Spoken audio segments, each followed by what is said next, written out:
বন্ধুরা, প্রিয়জনের সাথে যখন আমাদের ঝগড়া হয় বা অশান্তি হয় বা প্রিয়জন কোনো কারণে আমাদেরকে ছেড়ে দিয়ে চলে যায় বা কথা বন্ধ করে দেয় বা যোগাযোগ বন্ধ করে দেয়, যাই করুক, সেখানে আমরা এমন কিছু ভুল করি যার কারণে আমাদের প্রিয়জন রাগ কমে যাওয়ার পরেও বা অভিমান কমে যাওয়ার পরেও আমাদের কাছে ফিরে আসতে দ্বিধাবোধ করে।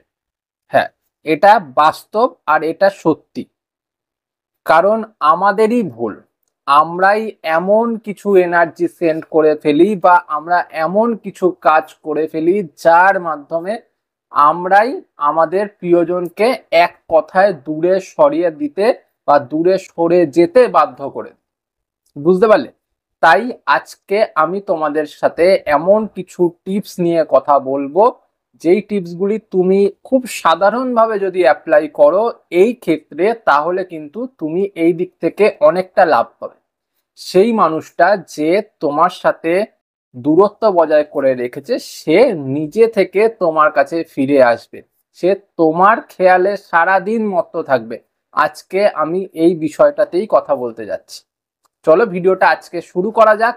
যদি মনে হয় আজকের ভিডিও তোমাদের ভালো লেগেছে, কথাগুলো ভালো লেগেছে, বুঝতে পেরেছো, চ্যানেলটি সাবস্ক্রাইব করে দিও আর ভিডিওটিকে প্লিজ একটাবার লাইক করে দিও। চলো শুরু করছি।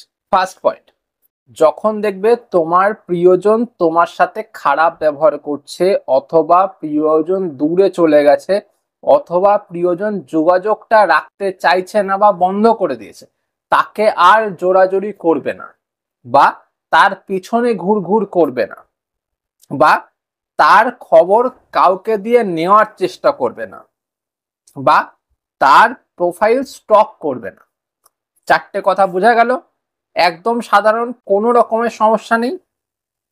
এই চারটে বিষয় তোমাকে শুরু থেকেই মাথায় রাখতে হবে যখন তোমার প্রিয়জন তোমার সাথে দূরত্ব বজায় করে রাখছে, বা সেই মানুষটা নিজের ইচ্ছায় তোমার সাথে কথা বলতে চাইছে না। তুমি কথা বলতে চাইছো, তোমার প্রিয়জন তুমি ভালোবাসো, খুব ভালো কথা, তুমি কথা বলতে চাইছো, কিন্তু সে বলতে চাইছে না। সে চাইছে না যে তুমি কথা বলো বা তোমার সাথে সে কথা বলুক। বুঝতে পারলে? এমন অবস্থাতে নিজেকে আগ বাড়িয়ে কিছু করানোর দরকার নেই।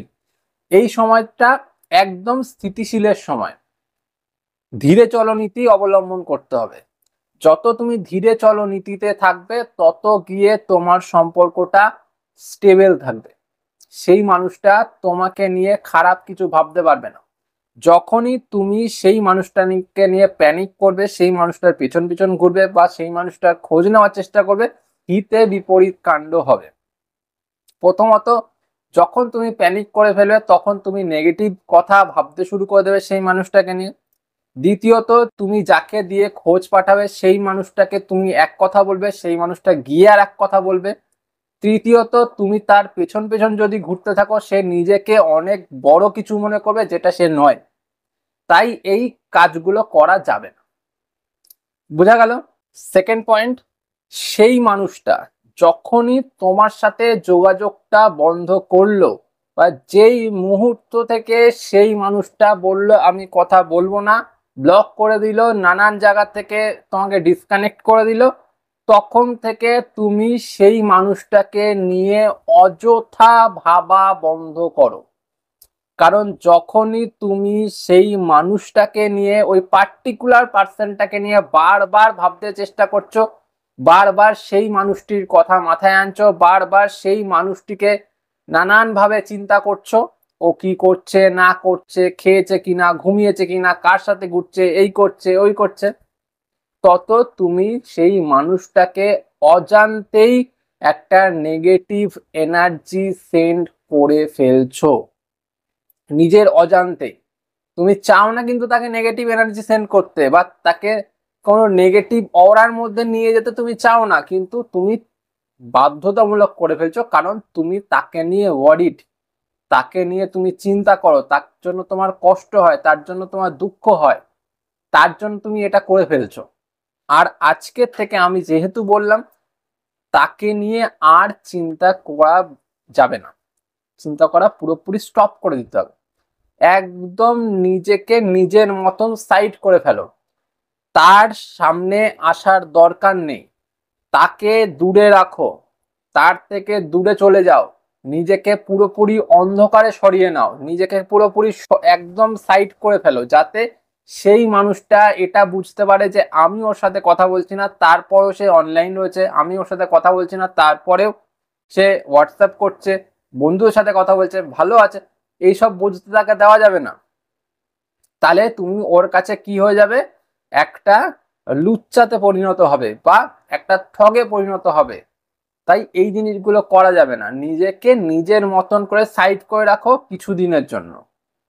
বুঝতে পারলে? লাস্ট পয়েন্ট, এই যে এই সময়টা, যেই সময়টাতে তুমি ওর থেকে ডিট্যাচ হয়ে রয়েছো, যেই সময়টা তুমি ওকে কোনো রকম এনার্জি পাঠাচ্ছ না, ওর থেকে পুরোপুরি সরে এসছো, নিজেকে পুরোপুরি গুটিয়ে নিয়েছো, এই সময়টাতে নিজেকে এনার্জি দাও।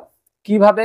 নিজেকে তৈরি করো, নিজেকে গঠন করো, নিজেকে আবার সুন্দর করে বানাও, নিজেকে আরো ভালোভাবে প্রমাণ করার চেষ্টা করো, নিজেকে এমন ভাবে তৈরি করো যেই জিনিসটার জন্য বা যেই জায়গাটার জন্য সেই মানুষটা তোমার সাথে এইরকম করেছে, বা যেই জায়গাটাকে মেন রেখে সেই মানুষটা তোমার সাথে এরকম করলো, বা সেই মানুষটা তোমার সাথে দূরত্ব বজায় করে রাখলো, বা সেই মানুষটা তোমার সাথে কথা বলছে না, বা তোমার সাথে নো কন্ট্যাক্টে রয়েছে, সেটার জন্য তাকে, সেই জায়গাটার জন্য তাকে যাতে কষ্ট পেতে হয়, সেই রকম ভাবে নিজেকে তৈরি করতে হবে। যদি এরকম ভাবে নিজেকে সাজাতে পারো, দেখবে তুমি নিজের থেকে ভালো থাকছো, তোমার কারোর জন্য ভালো থাকার দরকার পড়ছে না যে ও আমাকে, আমার সাথে থাকলে আমার ভালো থাকতে হবে, বা ও আমার সাথে থাকলে আমি ভালো থাকবো, বা ও যদি আমার সাথে থাকে তাহলেই আমি খুশি থাকবো, ও নেই তার মানে আমার পুরো পৃথিবীটা নষ্ট হয়ে গেল, পৃথিবীটা শেষ হয়ে গেল। একদম না।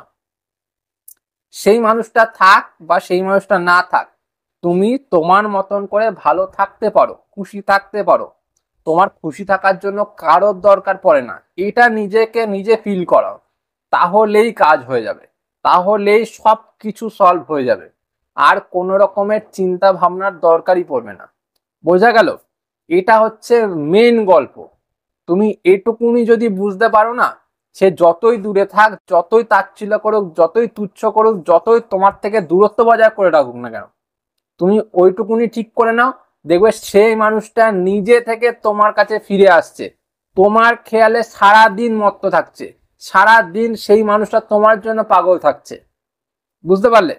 তো আজ এ পর্যন্তই। যদি মনে হয় আজকের ভিডিও ভালো লেগেছে, ভিডিওটাকে দেখার সাথে সাথে ভিডিওটাকে লাইক করো, আর এই চ্যানেলটাকে সাবস্ক্রাইব করে রেখো। আজ চলি, পরে দেখা হবে অন্য কোনো ভিডিও।